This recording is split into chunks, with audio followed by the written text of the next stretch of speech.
Hi, it's Jeff Altman, the Big Game Hunter, and welcome to Career Coach Office Hours. I spend time on Fridays at 9 a.m. Eastern and Tuesdays at 9:15, answering questions I've received from people about job search, hiring more effectively, management, leadership, as well as how I might recommend they deal with different workplace issues. If you're if you want to send me questions in advance, you can email them to me at thebiggamehunter@gmail.com. And the subject line, put the phrase office hours. If you want to do it live while I'm on air, join me and put your questions into chat. I'd be very happy to answer them. And I stream to LinkedIn, I stream to Facebook Live on the Jeff Altman, the Big Game Hunter page, and on YouTube on my channel there, which is reachable at JobSearchTV.com. Any of these places are where you can send me a message. And if you're on LinkedIn, just want to let me know that you're there. Happy to respond to you. Same with Facebook, same with YouTube. And welcome. So I've got a number of questions I've already received in advance of the show. So let me go to the first one, which is, does it raise suspicion during a job interview if you ask what their policy on social media is? Suspicion's the wrong word. Now, I want to address social media here because I did a video about this some years ago. There are institutions that don't want you to have any sort of a LinkedIn presence. I believe JP Morgan Chase is one of those firms. And basically, they want you to remove all your information on LinkedIn so you're not contacted by recruiters. Bizarre. I'll simply say, I would wait until you receive the offer to ask questions about their policy on social media, particularly if you're joining a firm that has a policy that is going to ask you to tie one arm behind your back professionally. So wait, don't do it in interview one, don't do it in interview 2 or 4. Do it when you receive the offer and just ask them, what's your policy about social media? Oh, we don't want you doing it at the office. You could probably live with that. And certainly, if you're in the restroom and you're on your phone and responding to a message, so be it. They don't want you on your phone 3 hours a day. And if they have a policy that says you have to remove your stuff on LinkedIn, you've got a decision to make. And I'm not going to advise you about what to do. I will tell you it is going to inhibit your opportunities going forward because the way search goes these days, recruiters are reaching out to people because they have opportunities. They're finding them on LinkedIn. And the person who gets ahead isn't always the smartest or work the hardest. And those are great qualities to have. People get ahead by being alert to opportunity. Sometimes they're internal to their organization. More often than not, they're external. And it doesn't mean you have to take every job that's proposed to you, but it's just smart to be open to other things.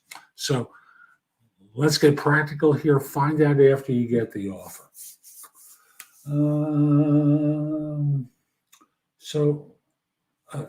Ben messaged me through chat. What about people who say they don't want to hire individuals with big personal brands because they want the company to be the brand? I'm not completely sure I understand the question. Ben, take a shot at messaging me one more time about this. So the question I interpret as, okay, I knew that, Ben, don't worry.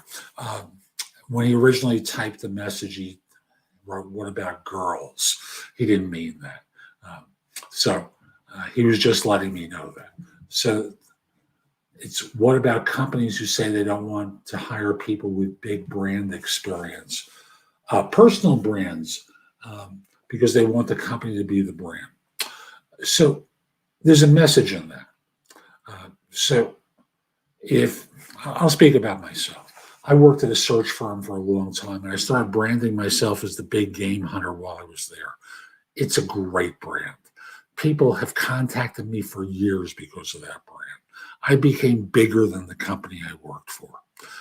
And so I'll simply say, for a company that's fearful of a personal brand, it's their loss. So you pause for a second and you go, really? You don't see a benefit in hooking up with someone who has a personal brand and having it align with yours, so that you can capitalize on all my followers and all the people I have connected to me. That's a problem for you. Even though from my standpoint, yes, I'll obviously promote what you do. I'm happy to do that. That's why I'm talking to you for this interview. But in terms of my personal brand, that's my protection, just like it is for you too. So there comes a time in life where you start to recognize that you don't have security in a job, and you have to look out for number one. And for however long you're aligned with another firm, you're aligned with another firm. So do that. And if they don't find that acceptable, too bad, their loss. And you move on to something else. We can't hypnotize people to do things that they're, when they're being stupid. So I'll simply say, lay it out simply. My brand can support yours. And that's why I'm here, is to do work for you. Yes, I've got a personal brand. A lot of people have personal brands. It's one of the things that makes us attractive. We understand how to promote and to promote an organization like yours. So let it go, lay it out, look them square in the eye on camera, and deliver that kind of a message. And if they don't like it, next. It's really that simple. What's the difference between a life and a career coach, and how do you determine which one you need? A life coach generally doesn't deal with professional issues. They may come into that terrain, but they generally don't deal with professional issues. Career coaches do. And thus, if you're looking for help with a job search, hiring, management, leadership, workplace issues, there are coaches that cover these terrains. That's really what I do. The traditional definition of a career coach is around career transition. I look at it from a professional standpoint and holistically. But when you're looking at most career coaches, they help with career transitions from what you're doing to today to a new profession. A life coach may help you lose weight.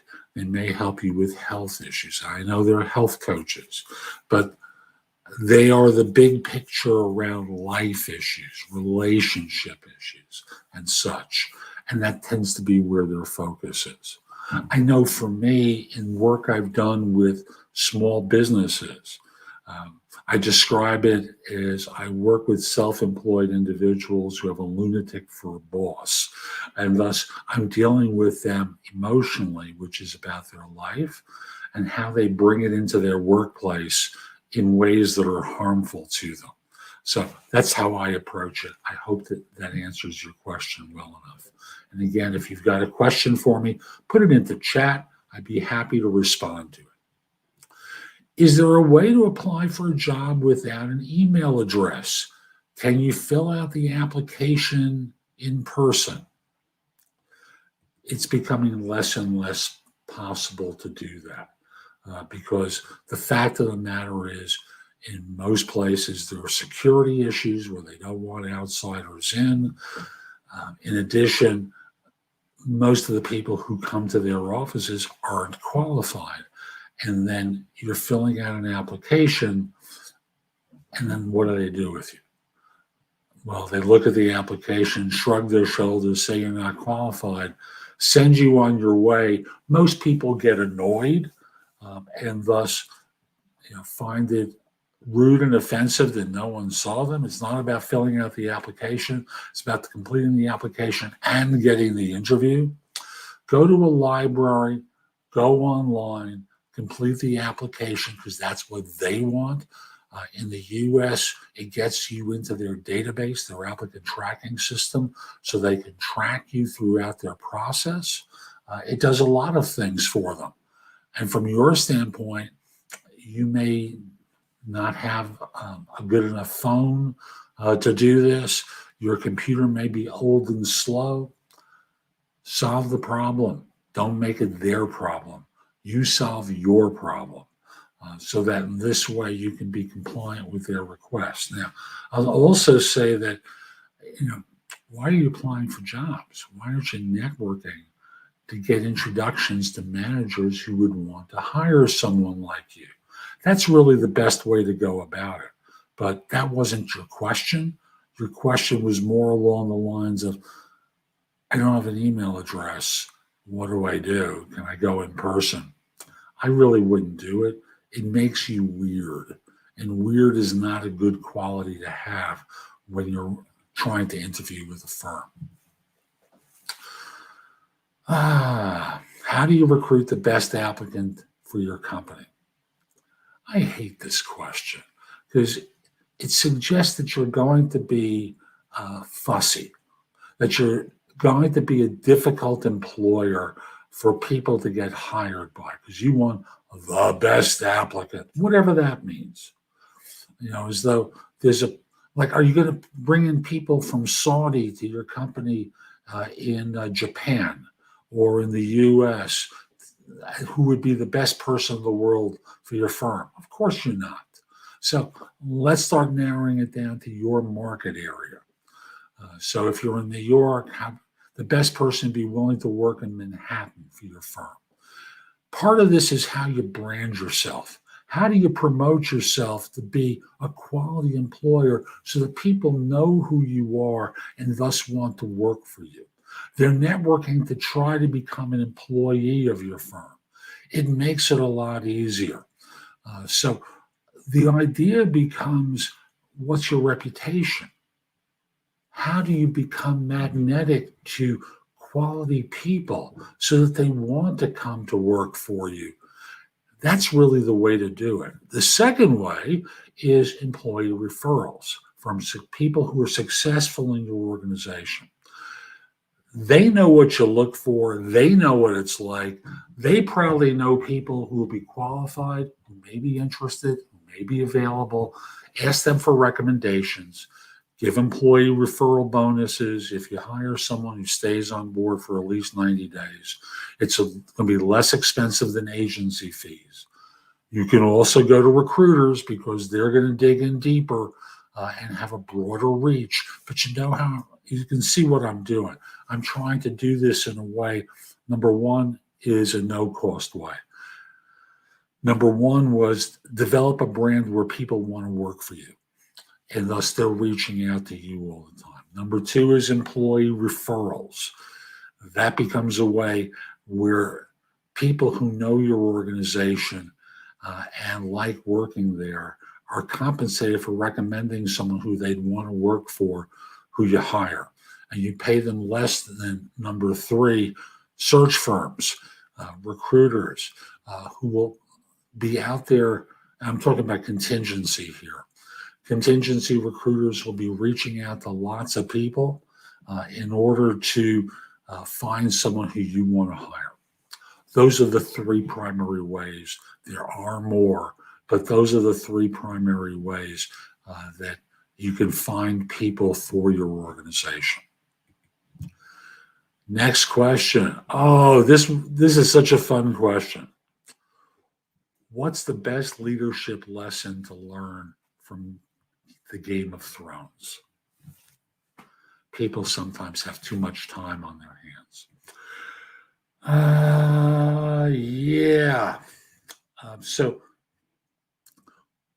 the best lesson I think you can learn from Game of Thrones is that everything is changeable. Winter is coming. You may have a good situation now, but a change may come that moves things into the abyss. Concurrent with that is the lesson then that Someone who may be an ally may be a foe very soon, and vice versa. You look for alliances, but you watch your back. You are aware that change is going to occur, that sometimes you can anticipate the changes and sometimes you can't. But anticipate that change will occur and nothing is static. Those would be the two lessons. Marlene, I'm not sure what you're telling me. Could you try again? Marlene put a message in. Is it volume?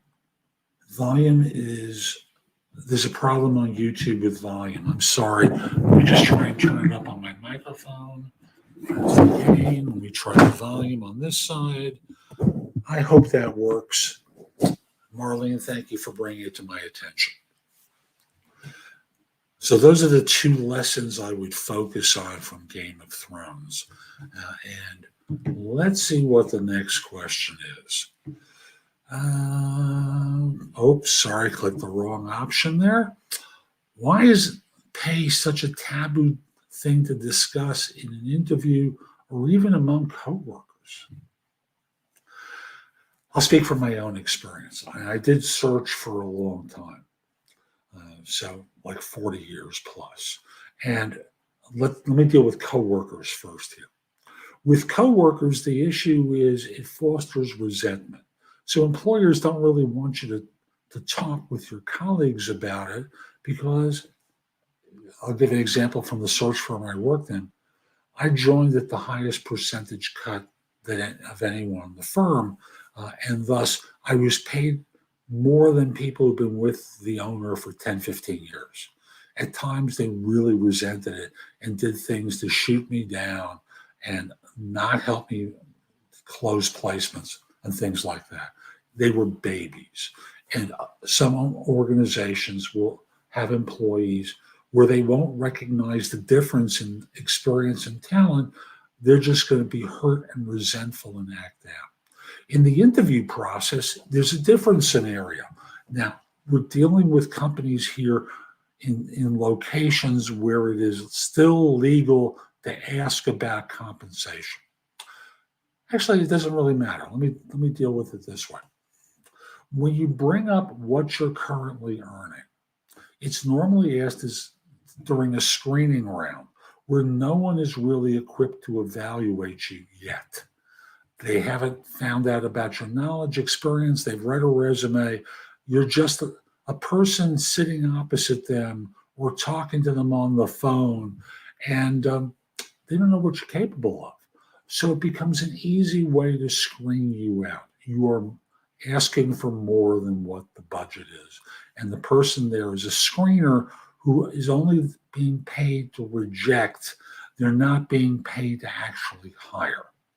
So the result winds up being it's a mistake to talk about salary during the interview without, like sometimes they'll say, would you be flexible about that?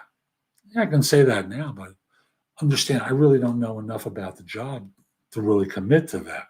I've read a job description. I haven't met my future boss, the team, really heard from them about what the role and responsibilities are. I've read a job description that's probably 2 years out of date.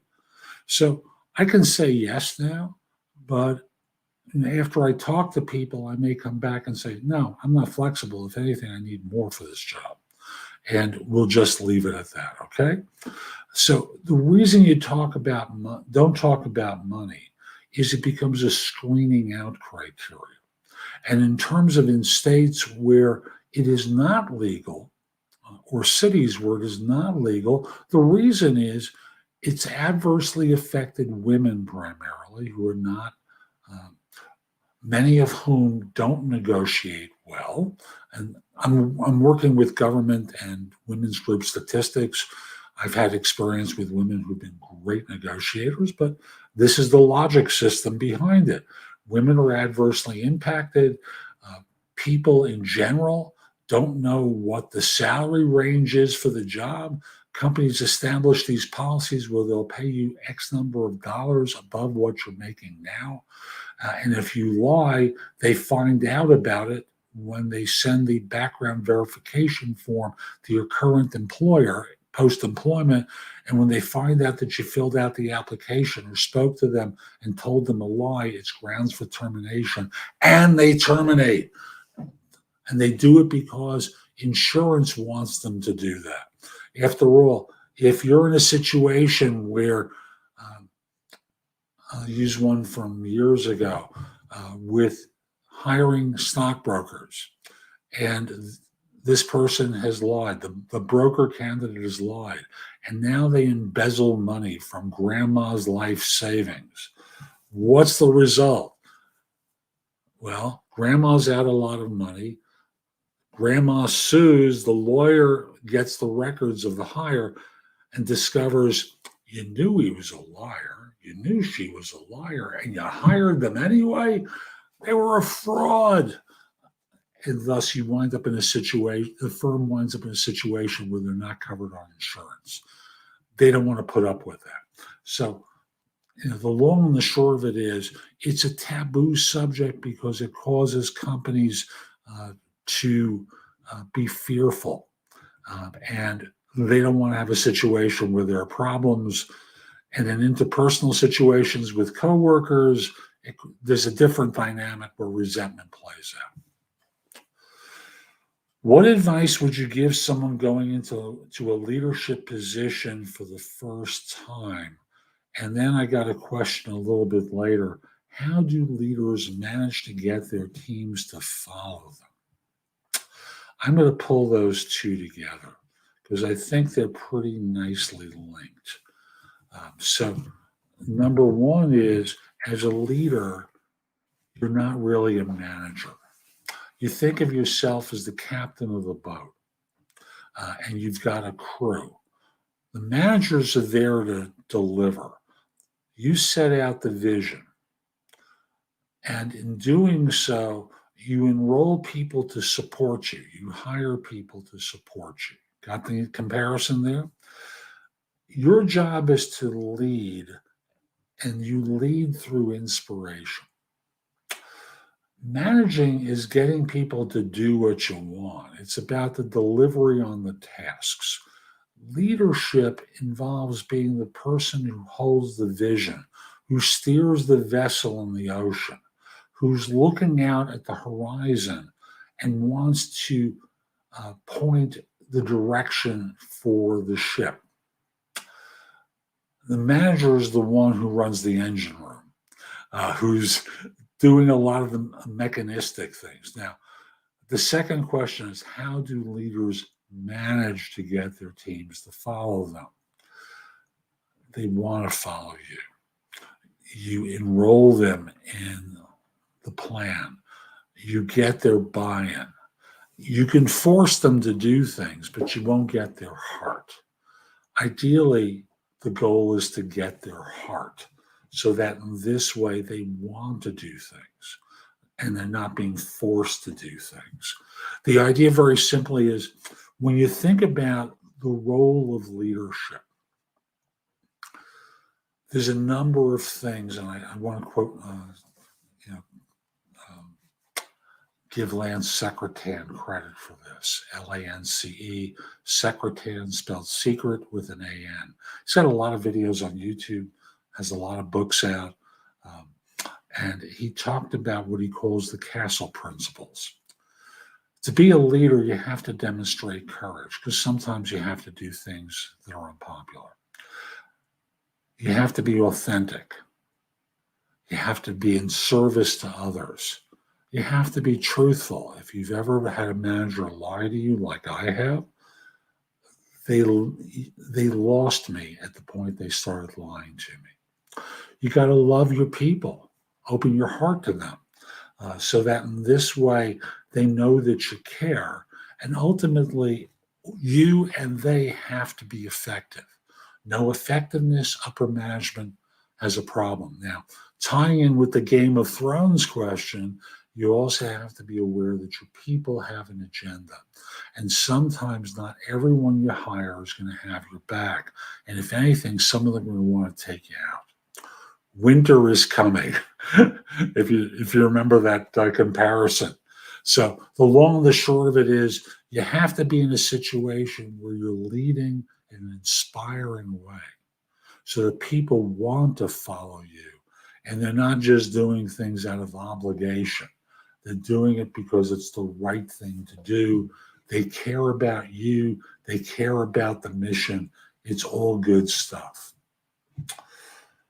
Let's continue on with another question. What do recruiters or and let me skip this one. I'll do that one a little later. Why are tech interviews at FAANG companies so difficult? Because they have lots of choices. People want to work for them. Now, you could ask the same question about any employer where you had an interview where you didn't do well, which I think is implied in this question. Gee, why is it so hard at these companies? I'm not passing. That isn't what they said, but I'm reading between the lines. And the other possibility is they're hard because you don't know your stuff. So remember, it's a two-way street. It's not always about them. They define requirements and criteria that they're going to use to evaluate and assess people. And you, on the other hand, are there to demonstrate that you can deliver the goods. It's difficult because you couldn't deliver. They may ask extremely difficult questions reflective of their environment, but they do it for a reason. One of the reasons may be they have 10,000 people applying for the job. Another reason may be these are the actual criteria we need someone to match because it reflects the nature of the work. So don't just look at it from the standpoint of, oh, it's so hard. It's so hard. Well, it's about you. You couldn't deliver. My job interview over Zoom was extremely short, yet the interviewer asked me to email her if I had any more questions. Is this a good sign? No, it's not a good sign. It's not intrinsically a bad sign that they asked you, they offered that up to you. What's the bad sign is you had a short interview.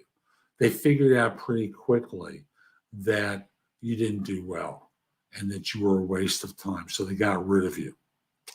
And in getting rid of you, put it very simply, you stank up the joint. They were being polite. They got it over with so they could get back to work. What do job recruiters or interviewers mean by right fit? Ostensibly, they mean that as a personality type, as you display in the organization, as you displayed on the interview, you would fit in with the group or the team. You have an attitude, a drive, a commitment to excellence that's reflective of what they normally hire and who succeeds. Another possibility is right fit could also mean right skill set. But most of the time, from my experience in search, it was about personality fit, which I frankly think is bull. As I've said many times, job hunters are on good behavior, and so are employers. Each of you is trying to persuade the other that you're right for each other. It's like dating. So given the fact that you're on good behavior and so are they, how do you figure out that you're the right fit for each other any more than on a date? People date for a period of time because, they just want to confirm their first impressions are the right impressions. And it wasn't just a one-time occurrence. So what does it mean by fit? That's what it means. I think it's nonsense. Let me take one last look. Bear with me. And nope, that looks like it's it. I'm Jeff Altman. Hope you enjoyed today's show. If you're watching on YouTube, hope you share it. Leave a comment, click the like button. Same thing on LinkedIn, same thing on Facebook. Someone will benefit from this. I hope you and they found it helpful.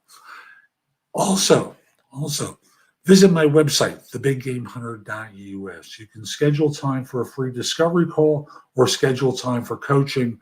I'd love to help you. There's also a lot of great information on the blog that you can watch, listen to, or read that will help you with all these dimensions I mentioned earlier. And you can find out about my courses. You can find out about me and the work that I do. So again, thebiggamehunter.us. Lastly, connect with me on LinkedIn at linkedin.com/IN/the-big-game hunter. I hope you have a terrific day, and most importantly, be great. Take care.